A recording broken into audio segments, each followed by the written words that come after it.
Next we are explaining the fifth experiment, that is action with a neutral ferric chloride. Normally നമ്മൾ functional ഗ്രൂപ്പുകളായിട്ടുള്ള phenol അതുപോലെ carboxylic acid ഈ രണ്ട് കാര്യങ്ങളും നമുക്ക് ഈ ഒരു എക്സ്പെരിമെന്റിൽ നിന്ന് കിട്ടും. നോർമലി ഞാനിപ്പോൾ എടുത്തിട്ടുള്ള കോമ്പൗണ്ട് ഫീനോൾ ആണ്.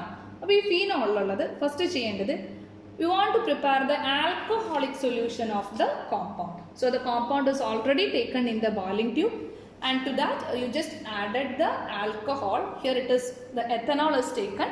So you prepare the alcoholic solution of the compound that is given to you.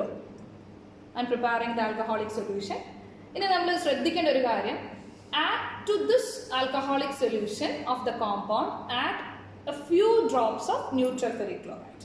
നമ്മൾ ന്യൂട്രൽ ഫെറിക് ക്ലോറൈഡ് നമ്മൾ ഓൾറെഡി പ്രിപ്പയർ ചെയ്യുന്നതാണ്, ഫ്രഷ്ലി പ്രിപ്പയർഡ് ആയിട്ടുള്ള ന്യൂട്രൽ ഫെറിക് ക്ലോറൈഡ് ആയിരിക്കണം. അതിൽ തന്നെ ന്യൂട്രൽ ഫെറിക് ക്ലോറൈഡ് കൂടാനും പാടില്ല. അപ്പോൾ ഒരു വളരെ മിനിമം എമൗണ്ട് ആയിട്ടുള്ള ഡ്രോപ്പ് വൈസ് യൂസ് ചെയ്യേണ്ടതുകൊണ്ട് ഞാനൊരു ഡ്രോപ്പർ യൂസ് ചെയ്തു. ഒരൊറ്റ ഡ്രോപ്പ് മാത്രമേ ഞാനിവിടെ യൂസ് ചെയ്തിട്ടുള്ളൂ. അപ്പോൾ നമുക്ക് കിട്ടുന്നത് ഒരു വയലറ്റ് കളർ.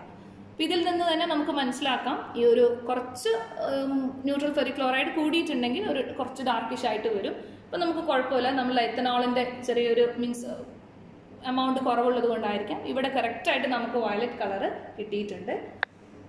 ഓക്കെ, അപ്പോൾ നിങ്ങൾക്ക് ഇവിടെ കാണാൻ പറ്റും, ഇവിടെ കറക്റ്റായിട്ട് വയലറ്റ് കളറുണ്ട്. അപ്പോൾ ഇതിൽ നിന്ന് നമുക്ക് it indicates the compound may be phenol. Okay, colour നിങ്ങളൊന്ന് ലൈറ്റിലൊക്കെ ഒന്ന് വെച്ച് നോക്കിയിട്ടുണ്ടെങ്കിൽ നമുക്ക് കറക്റ്റായിട്ട് മനസ്സിലാവും. വീഡിയോ എടുക്കുന്ന ഒരു ബുദ്ധിമുട്ടാണ്.